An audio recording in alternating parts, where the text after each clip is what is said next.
what does healing look like for me? Who do I want on my team? I still want a doctor, but now I might want the energy healer or the shaman or whoever your person is, right? So that's that empowerment as well. Is like, I am actually deciding who I want to be part of my healing, recovery, whatever journey, versus just having, again, an absolute, it is this, right? It may be literally the therapist, the doctor, whatever. It might be 5 different people, but now you are, again, I'll always bring that up, it's the co-creation and it's the self-agency, right? It's actually reclaiming my power and knowing that any type of healing, any journey we have is a co-creation. And if I'm not feeling empowered to come forward with what I need, then it's very difficult for me to receive my healing. Welcome to Impostrix Podcast Season 4. My name is Whitney and I am your host. Thanks for joining us for this episode. I am excited to jump into it. Impostrix Podcast validates professionals of color navigating imposter experiences and racial toxicity within their careers. And this season, we are focusing exclusively on pouring into Black women. How can we take care of the Black women in our lives? If we are a Black woman, how can we pour into ourselves? How can we receive the pour from others? So this episode is going to be about that and all the episodes within this season. So sit back, get your listening ears on. Let's get into it. Welcome back to Impostrix Podcast. My name is Whitney Lee. I am your host. This conversation is a long time coming, actually, and in the best way possible, because as Nichole and I have been getting prepared for this recording, we have had numerous conversations, and every time it feels like it gets kind of deep. Like, it's never just surface level, you know? So I have done some healing work with her, also just had some great conversations. We actually just finished having a conversation about colorism within the Black communities and especially our experiences as young girls. So I'm looking forward to today's conversation about liberating our hearts. Liberating our hearts. And so for those of you who are like me and new to like non-Western healing modalities, this is going to be really interesting to you. I, coming into this part of my life, have been like, all that stuff is woo-woo, and it's fine, but like, I don't know what that is. But there have been a couple of people in my life recently, and Nichole is one of them, who has taught me about what it means to be more expansive with healing, with care of myself and with others, and with connection. And so I really think that y'all are going to get a lot out of this. So without further ado, Nichole, hey. Hey, thank you so much for having me. I'm just so excited to be here with you in person. I know. So share with us who you are and what are the identities that you're bringing to this space. All right. So who am I? I will start with how I serve. So I serve purpose-driven women who are looking to live their most liberated life. And what that means is feeling free to be all of who they are, all that they would desire in the world, being fulfilled in whatever they do, and also being joyous and feeling there's an impact that they're making in the world. And so that's how I serve. The several identities that I bring to this conversation is being a woman who's gone through major transitions and also been on my own healing journey, and also one that we're going to be talking about being more expansive about what it looks like in my healing and my healing journey, and starting to break down some of the limitations that we've created upon ourselves of being exploratory and discovering things that really work for us. And some of those things are things that we may not have been introduced to. So that's some of what I'm bringing to the conversation today, and I'm sure it'll unfold into other identities that are part of who I am. But that's mostly where I would say in my journey are the key things that I would like to bring to the conversation. And I'll say I got in touch with you through LinkedIn, I think it was. Yes. Because I had done a call for guests and got a amazing outpouring of interest. And one of the things that I knew I was looking for this season was a better understanding of all this other stuff. All this non-medication stuff, because I'm a medication person. I will take your Zoloft, I will take your aspirin, I will take any of the medications. But when you talk to me about sitting still and listening and grounding, like I will not take those things, right? Yes. You're like, ground what? What do you want me to do? Like, what? Sit here? So I wanted to learn more about it, though, because what I've been doing, it can only take me so far. Yeah. And it has taken me far. Like,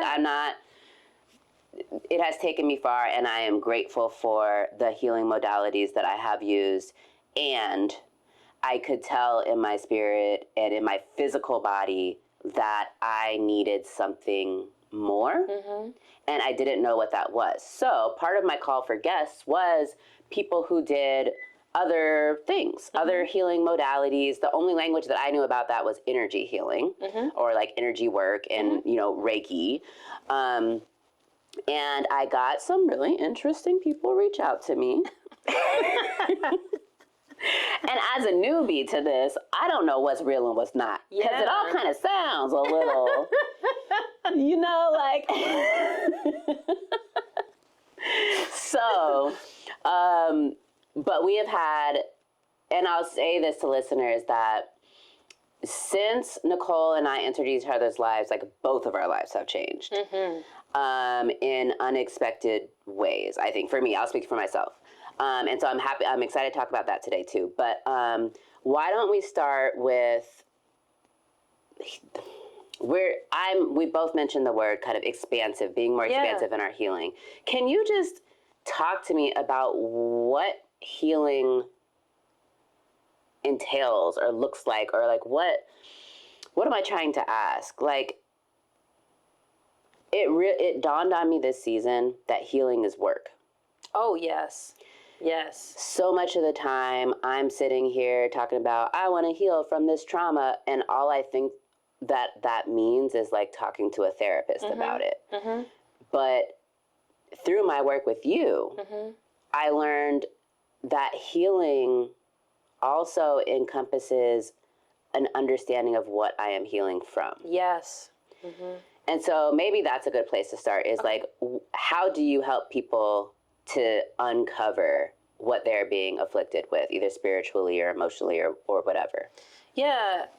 One thing I wanted to add, just with what you were just saying as you went through that journey, is recognizing that often where we start is what we've been presented with.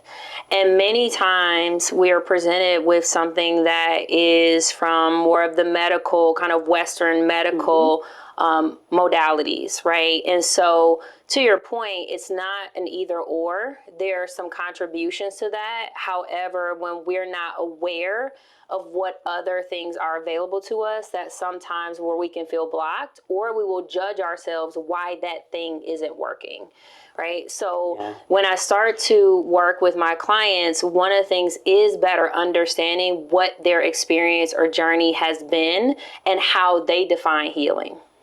Because one of the biggest things is having a sense of awareness. Without awareness, transformation is very difficult to occur.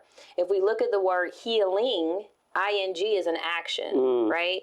So part of awareness is better understanding what's been going on, what's worked, what hasn't worked. And so part of the uncovering is I actually go into exploring, discovering, asking curious questions that allow someone to open up parts of themselves that may have been dormant.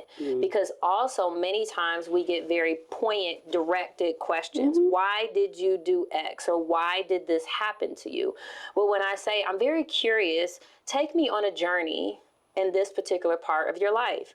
What happens is that actually opens up areas of your recall center. Okay, so we could still be talking about a traumatic experience that happened at 10 years old. And I say, well, can you take me through that? What's your comfort level of walking through that? Can you tell me what you sense, what you feel, etc.? It actually starts to open up these connection points. So that's one way, is I have the gift in my also spiritual gift we talked about, of how I ask certain questions that my clients start to sense and feel that I could see them. And then that allows other parts of them to surface. And so when we are able to sense and feel safety, and it doesn't always have to be in the physical element that we think of, it starts to create the expansiveness and our ability to start to express ourselves, and again start to see the connection points between elements in our lives. And I've realized this on my own journey as being someone who was in corporate America for 20 years prior to this. I had been conditioned to think about the right or wrong answer. Right? I was pausing and stopping certain things coming forward because I was afraid I would be judged, ridiculed, whatever it is. And that is where that lack of expansiveness comes from.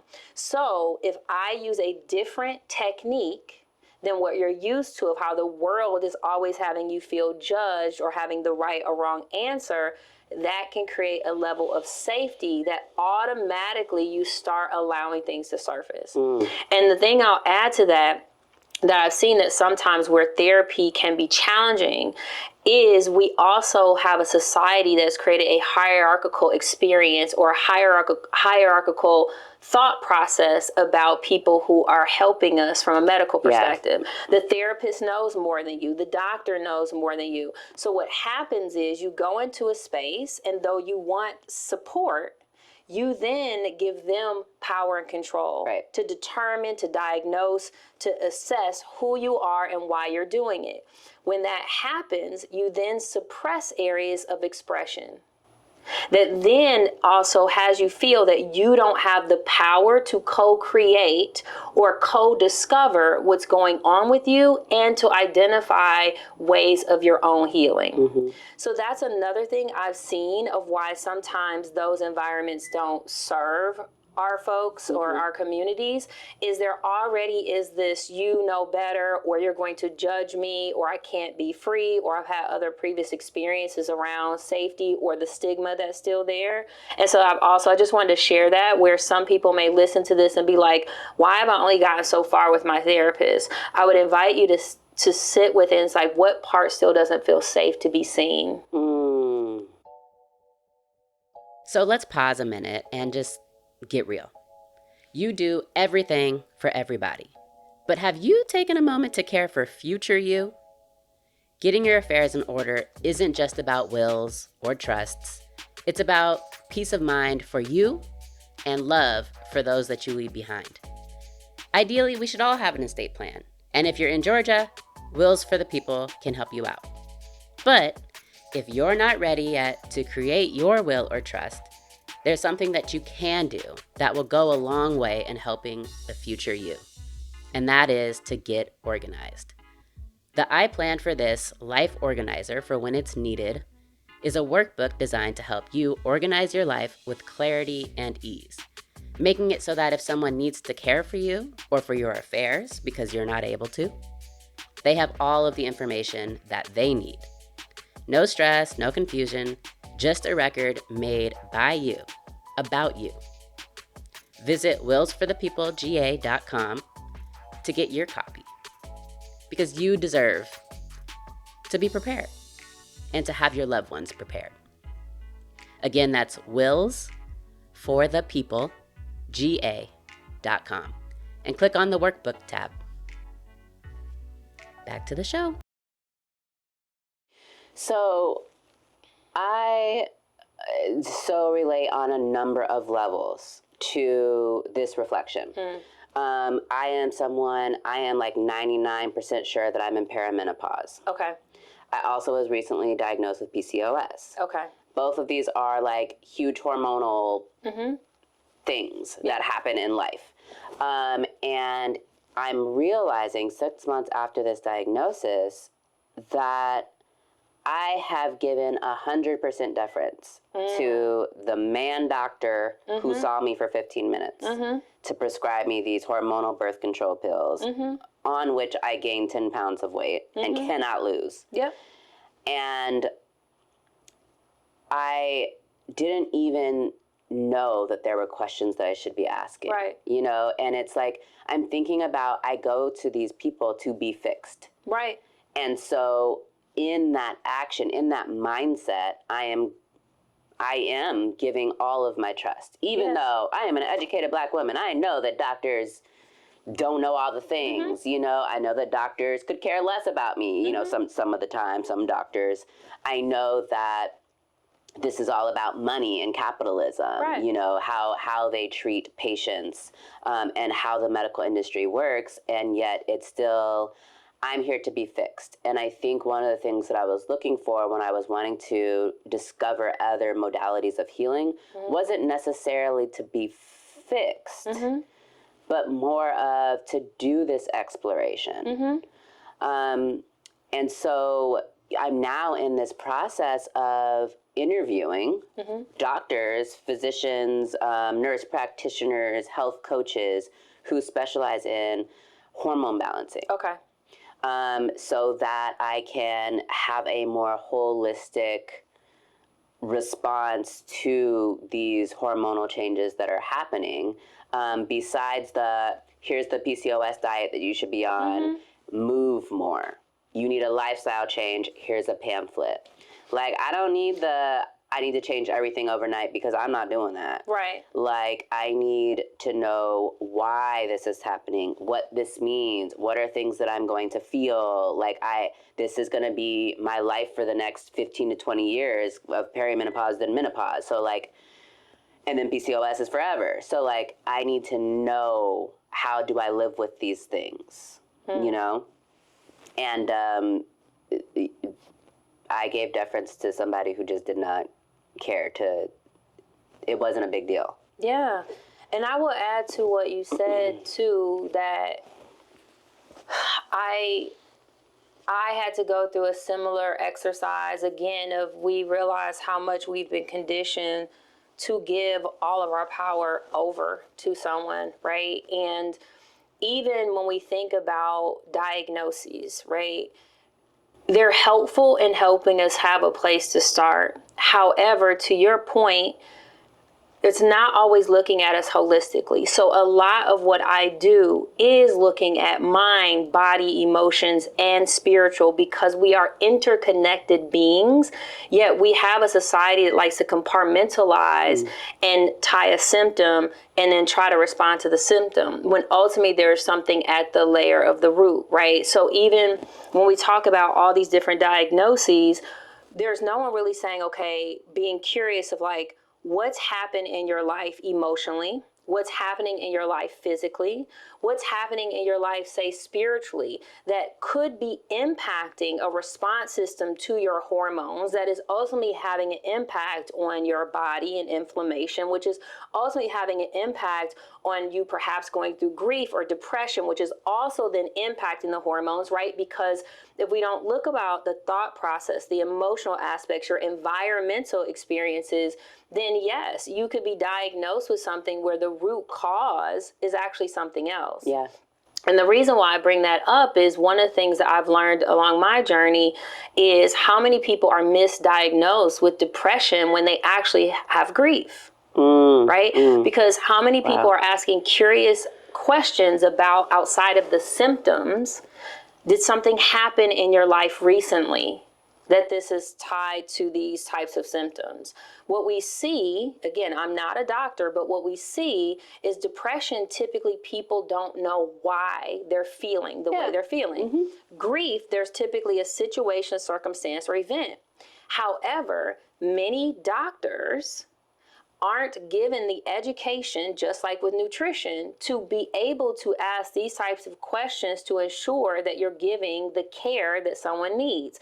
So I go back to what you're saying. Yes, your hormones may say the perimenopausal PCOS, but if we're not working with someone that says, okay, what is actually going on with you mentally, physically, etc., I would challenge to say, are you going to live with this for the rest of your life? This is where the other kind of Eastern modalities versus Western says, I diagnose you and this is your life. The other modality says that we have a regenerative system, that if we learn how it works, that we can reverse some of these things.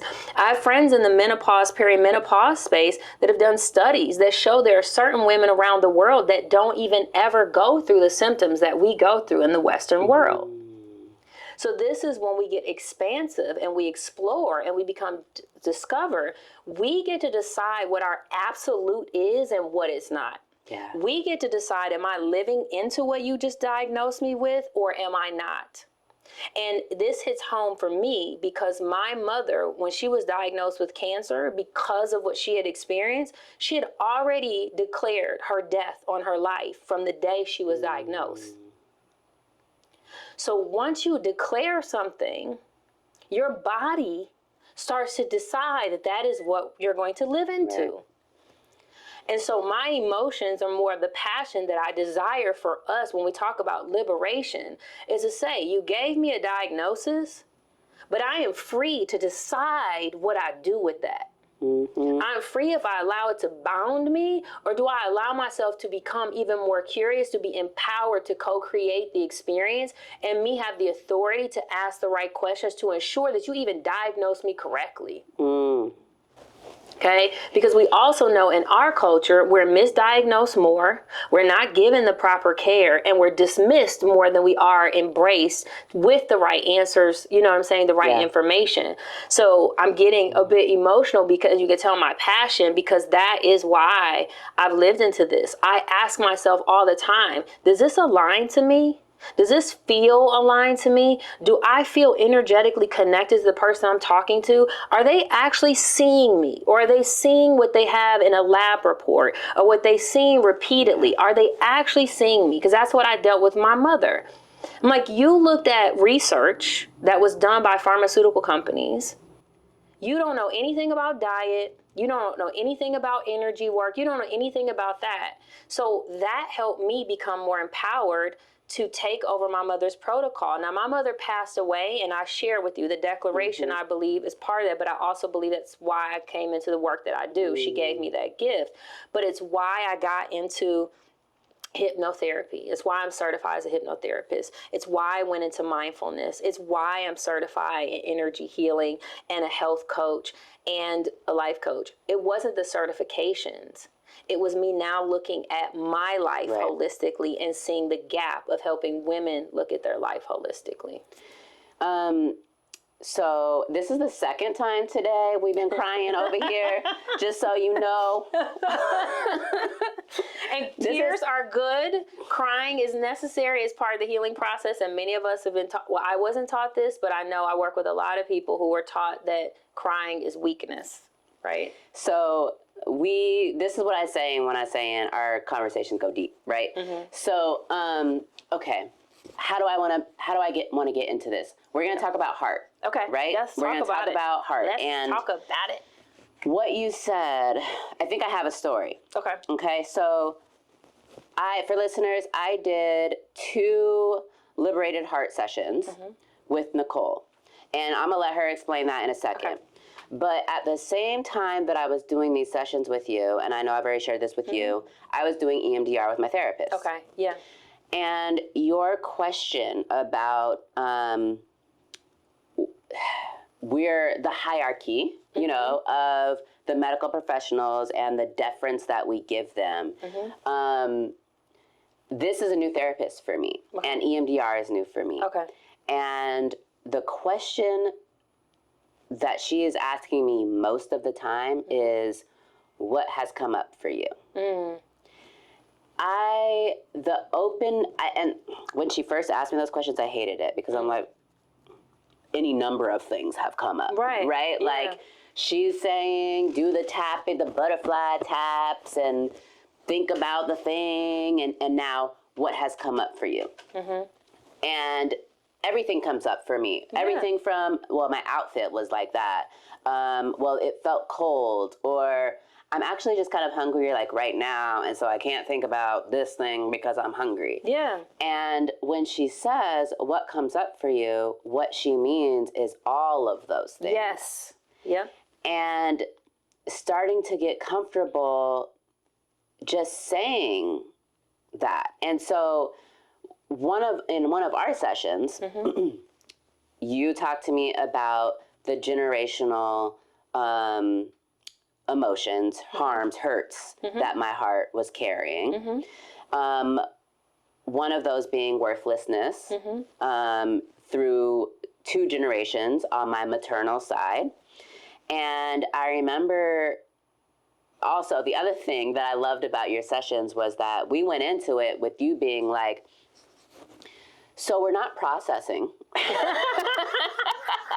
Oh, we have to tell the story too of you were like, I'm done. I'm thinking, I'm done. So I have this session with Nichole, right? And so it's this experience of letting her read my heart, essentially, energetically and spiritually. And so when she is preparing me for this session, she's saying basically, this is what's going to happen. I'm going to ask you for permission to enter into your heart space.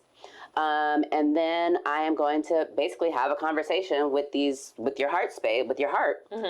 I'm going to pull out some things. I'm going to tell you about them, and we're not processing. I'm just telling you about them. And then we're going to keep going, which for me, like, I'm a processor. Like, hold on. You just said I got 3 generations of people feeling worthlessness, and you don't want me to process? So this is one of the things that comes up is this 3 generations of worthlessness. And you give me something else. And then you stop and you say, are you doing okay? Or how you, something like that. Yeah, just checking in. Right. Yeah. And because I've been doing EMDR now, and I'm used to actually saying, like, what is coming up. Yeah. I remember telling you, I know we're not processing, but I'm really stuck on the worthlessness because, and I go into this, the women on my mom's side are the strongest women that I know, and blah, blah, blah, blah, blah. And like, I'm not, I'm trying to just sit with this. I'm trying not to process. And then you tell me, okay, your heart space, the little girl inside is done. Yeah. She's done with this. She is no longer open to, like, I have been uninvited from your heart space. So I guess our session is over. But I'm thinking now too about what we were talking about with hormones and the Eastern medicine saying, we can rejuvenate or whatever, repair. And like what else is going on with the hormones. But I'm thinking while you're talking about hormones and what else is going on, I'm thinking about what you've told me about my lineage, about the 3 generations of unworthiness. In these sessions, Nichole talked to me about my feeling a deep sense of embarrassment at the age of 11, 12, or 13. And that is a feeling that I've been holding on to since then. And, I'm thinking about some of these other things that you told me. And really, the worthlessness. So also at least 3 generations of my maternal side of my mom's family has had hormone issues. Interesting. Fibroids, early menopause, hysterectomies. Interesting. And when I think about unworthiness now, like in this moment, one of the most disappointing times in my life was when I thought that my body could not carry the child it was carrying. Wow. Yes. Because like something had come up in the scans, blah, blah, blah. The kid's fine. The kid is fine. Alive. He's 7, But it was one of the most disappointing in terms of like self-disappointment.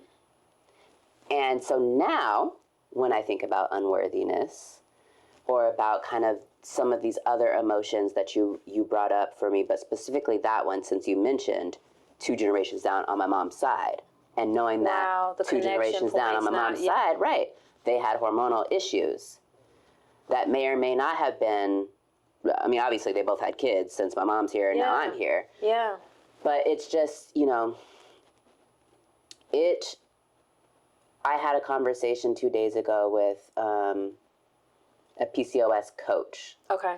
Who helped connect the hormonal dots for me as far as my family history and now what I'm experiencing. And it's in this moment that I'm now connecting the dots between my medical, my physical medical, and the ancestral traumas and the ancestral feelings, and then the heart energies. So that was a really long story. Went all over the place. But I want you to tell us about your work doing heart liberation work. What does that mean to you? Yeah, and can I just acknowledge you in this moment as we've been talking about expansiveness and exploration, discovery. You just went through that exercise just now, right? You started connecting more dots because we're in this beautiful space of engagement that has opened up some other pattern lines that were not available to you. So this is a prime example of what we're hoping for other women, is just to be curious, to have more conversations, be open to exploring what may be going on without judgment, and coming to additional realizations about what's happening with them. So now you are even more informed with whatever coach, doctor, therapist that you work with. That's why that self-empowerment can create co-creation. So a lot of times people are talking about, I want to empower you. No, I actually want to create a space that you feel safe enough that you empower yourself to be curious, that anyone you bring in is co-creating that experience. So I just wanted to acknowledge you in this space because that was a prime example of what happens right when we're open. And I appreciate you sharing our journey, and just, I was, and for those that when I was laughing, it wasn't laughing at, it was the funny conversations that were happening. And so I'll just share. So I came across this modality of helping as it relates to healing and releasing emotions and energies from the body through a certain method. What's happened over time is I've realized with my gifts and this method, I've come up with my own proprietary method, which is the liberated heart. And all that really means is that when we think about the experiences we've had in life, we have been impacted by them in some way. Sometimes we're able to express those, but many times we are not. And so I know you had another guest on your show that talked about emotions and said emotions are energy in motion, right? And so if we look at ourselves as an energy body, we're expressing these emotions. There are times that we're not able to. That energy stays within our body. Okay. And so this is when we talk about dis-ease or things that are going on. If we look at ourselves as an energy body, energy's moving. Whenever we're not able to express in the way that we desire, we can lodge that energy in our bodies. Okay. And what happens many times when we have traumatic experiences, it can be lodged in our heart space from an energetic perspective. If you can imagine, if I've had all these experiences and I haven't been able to express them, they get lodged in this space. It can be for protection, but it also can keep what I want coming into my heart. Keep what I want, love, abundance, experiences, health, from because we're blocking it. So sometimes we create protections. Those protections also block out what we want. So if we recall ourselves, I'm just piling up this stuff to protect my heart, I'm also blocking what I really want at the same time, which then, if we think about liberation, is to be free. Now I'm actually not feeling free to express myself, to receive and give love in the way that I naturally want to flow. So I'm almost in a sense of bondage. I'm not free within myself. So the work that I do is working through the energies of that through my gift, and a woman allowing me, giving me permission. So part of it is asking for permission. And where this is unique, where some people have been uncomfortable, is we're not doing it in person. I can be on a phone call with you because energy is exchanged. It does not have to be in a collective space, right? So I'm asking for that permission. A woman gives me permission. I serve as if I'm them in that moment. I have the gift to then become who it is that they've allowed me to be the vessel to release these energies that are blocked in a woman's heart. And so we go through that process, and for example, embarrassment or unworthiness or some other experience will come to me. I will share that, and we will go through the exercise of if there's acknowledgement or something you want to share. But the part that you mentioned is unique, that's different than other therapies, is we don't have to harp on it. Right? We don't. Now, if you want to talk through some things, but that's the processing we're referring to, is we don't have to harp on it. If you honor it, if you acknowledge it and you give me permission, then I clear that energy from your heart space. And then I go through that process several times. The part that we mentioned that was hilarious is I also hear from, it could be your inner child, it could be you as an adult, that lets me know that it's had enough. And in your case, she was like, I'm good. And it was also because you were processed, you were thinking through. So what happens is, again, even though I'm serving as the other person, it's honoring your energy comes through and tells me when we're done, if it's too much or whatever the case is. So that's basically the process. And then we close out and clear. And then I get guidance on if we have another session, when we do that session, etc. So that's basically, in layman's terms, what it is. And I really am grateful to have that gift because, as you and I have chatted about as well, there's a lot of conversation about mindset. I've never heard anybody say that my brain is broken when they've gone through a traumatic experience, when they've lost a loved one, their relationship, etc. We say our heart is broken. And though it is not literally having to fix it, it is recognizing the feeling of constriction and pain that we're not focusing on this space that is the most energetic organ in our body, that actually speaks more to our brain and our body than the brain does vice versa. That we're not giving the intentionality of the core of who we are the time, right, and support to actually heal itself. So that's something that I discovered through my work. I'm certified as a heart math practitioner, and Heart Math Institute has been studying the power of the heart and healing for over 30 years. So I've brought that in with my gift and my other energy healing modalities to create this healing modality that I believe God has given to me to help women reset and to really just become more expansive and liberated literally in their heart space. Yeah. And so what I think I'll share with listeners, because when I initially reached out to you, like we had a pre-recording conversation, which I have with everyone.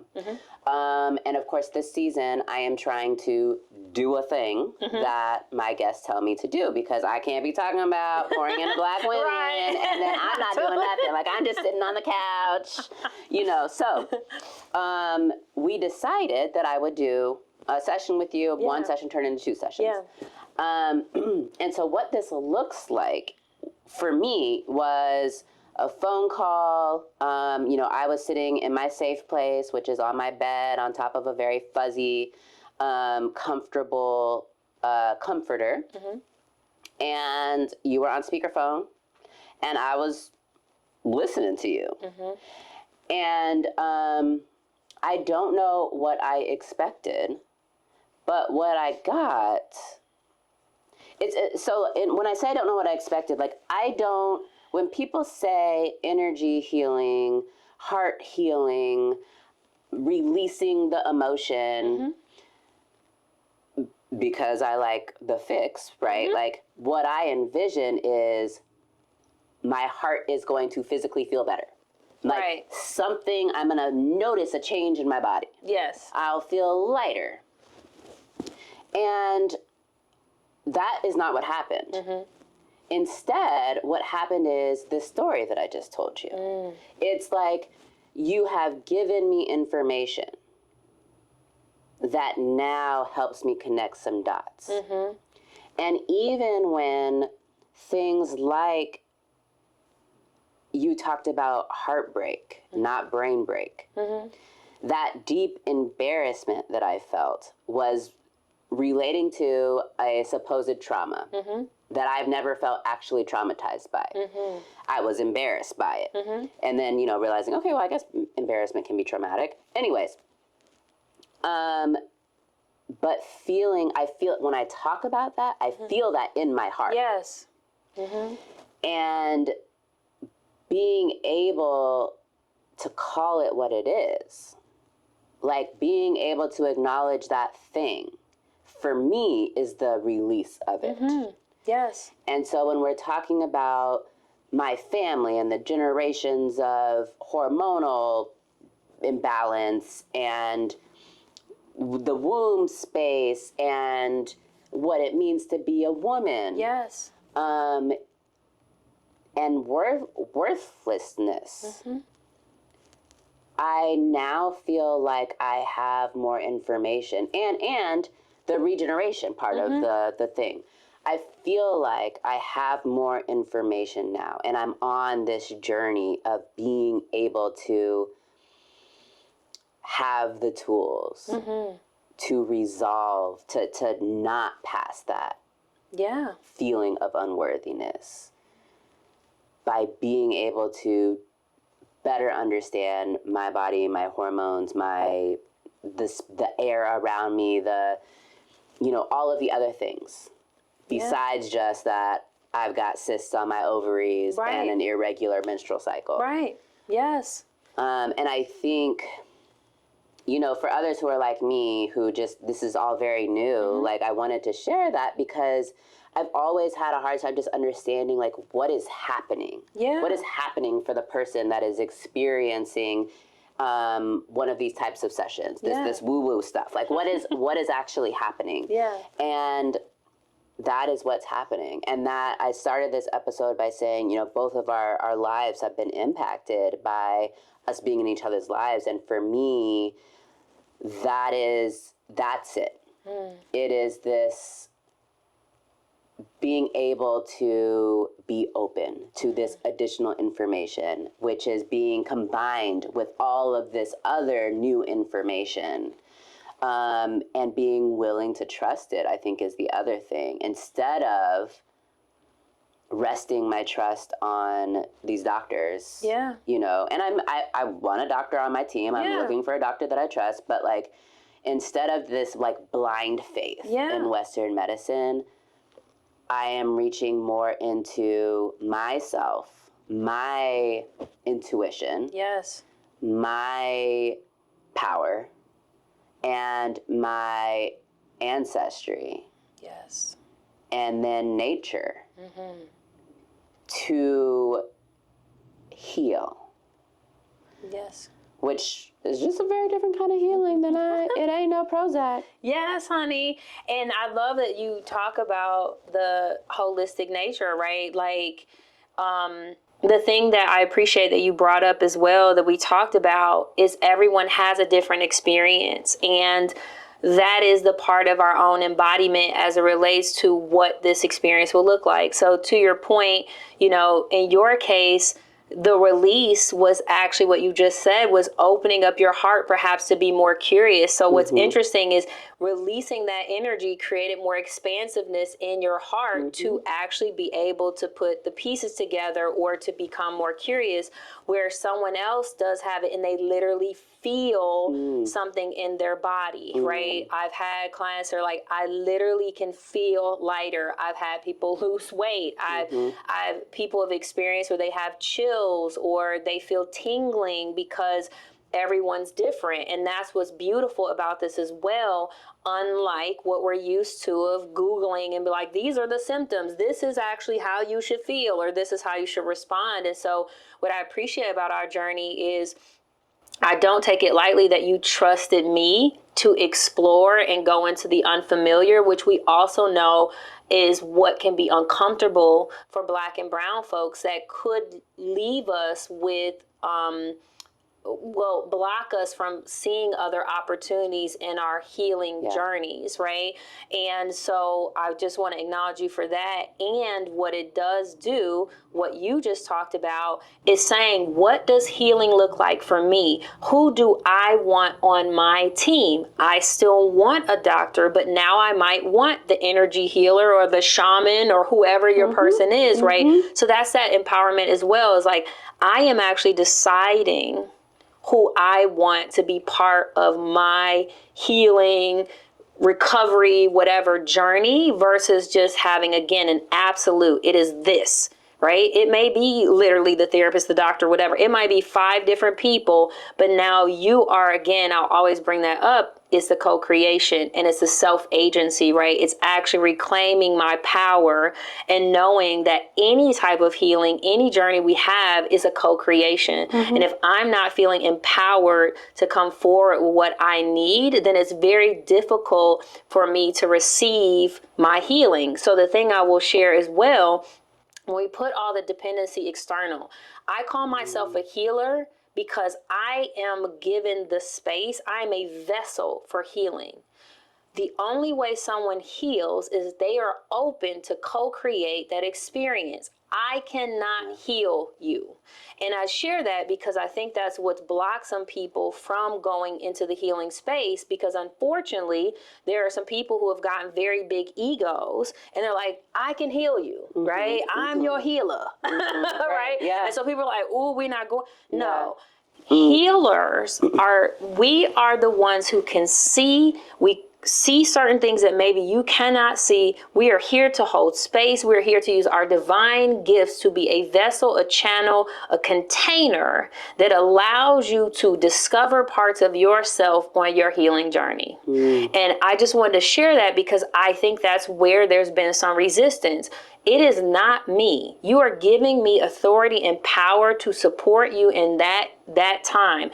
And I had to work through that because ego-wise, right? I'm like, if someone doesn't get it or they don't feel it or they didn't have this experience, it's my fault. No, it's still your decision on what you want to occur in the experience.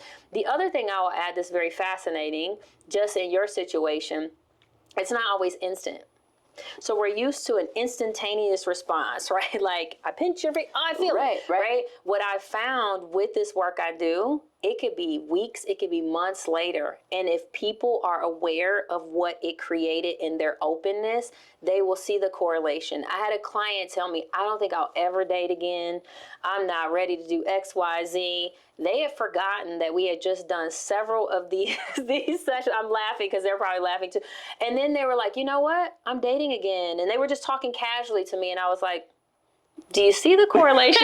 They literally didn't see, because they were so happy and they were dating and they saw no correlation. I was like, do you recall like a month ago, you were heart closed, whatever. Yeah. So these are things that sometimes as the observer, I'm here to remind folks that you did this work, the action, right? Whether I'm helping facilitate, that led to this thing. So what I love about my job is actually to be a witness and to remind women, and I work sometimes with men, do you remember where you were 3 weeks ago? Do you remember where you were 3 months ago? Are you actually celebrating what has happened that you said wouldn't happen? You know, and even in your case, when we chat, you're like, I don't see any correlation to the ancestry, right? When we chat, I don't. This seems so out of place. You got the wrong family. You got the wrong family. I mean, it was, and the beautiful part is this is again being open. I said, you know what? And I'll share this, is like, it sometimes may not make sense. And what I'm doing is on a spiritual realm and energetic realm. So that's another piece of being open. And I remember it was like a week later or something, you're like, what the heck? Yeah. Like, this connected here. Yes. So I mean, when I tell you. So that's just something I want to share. Like, you don't always instantaneously sense and feel it, but if you are open, I've never worked with anyone who did not see some interconnectivity or some, from what they did in that work, it leading to something else that helped them in their healing journey. Yeah, I mean, that month, there was a 1 month in particular where I was working with you, I was working with my therapist, and I had to text my sister circle to be like, y'all, I'm good, but just so you know, like, check in on me, though, because some shit's happening. Like, I am shifting from within, because you would bring up something, and then EMDR, what comes up for you, and it opens up. When I tell you that month, I learned more about my actual trauma. I learned more about what is safe for me, what safety means, what is my safe place. I learned about like having the curiosity. And all of these things were also happening at a time where there was a lot that I could apply it to. Yeah. Like that was happening in my life. And it was like there was more growth in that month than probably the last 10 years of all the therapies and the whatevers that I've done. And so even though like today I'm having this experience and this is now like a couple months later from those sessions, it was also, even though it wasn't like a physical thing, although we had the ear ringing thing. Oh, we did have something physical. We talked about ancestors, and my ancestors were listening, and they had my back. And then we talked like that was when, you know, we started talking about, oh yeah, I believe in my ancestors in spirit. I just didn't think that they saw me. Yes, so then I went to my therapist, and we were talking about this council of ancestors, like in Mulan. Yes. Yeah, like when I say, just it's been a lot. Yeah. And in a great way. But I did have to be like, friends, please just check in on me. Like, just make sure I'm still doing good. Yeah. So, yeah, it has been quite the journey. So I want to go ahead and wrap us up, but I know that you have a couple of new offerings, or at least a new offering with a retreat and some maybe other stuff. Okay, so tell us about that. Yeah, so I have, and I appreciate that, like, we could even come to full circle, because that was just really powerful, and I just want to celebrate you. I'm just so happy for you.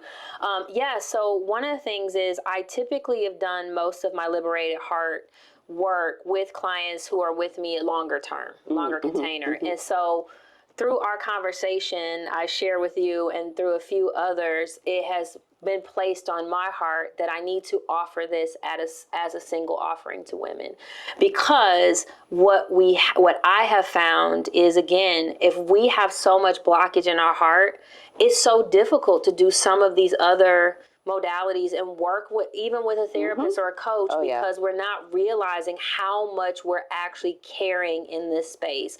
So in order for me to also listen to what's been placed on my heart, that is what I'm offering. And we'll have a special discount for anyone who listens to this podcast. I always offer a consultation, so there's no signing up before we have a conversation. I'm happy to go through an exercise so women can sense and feel what that is.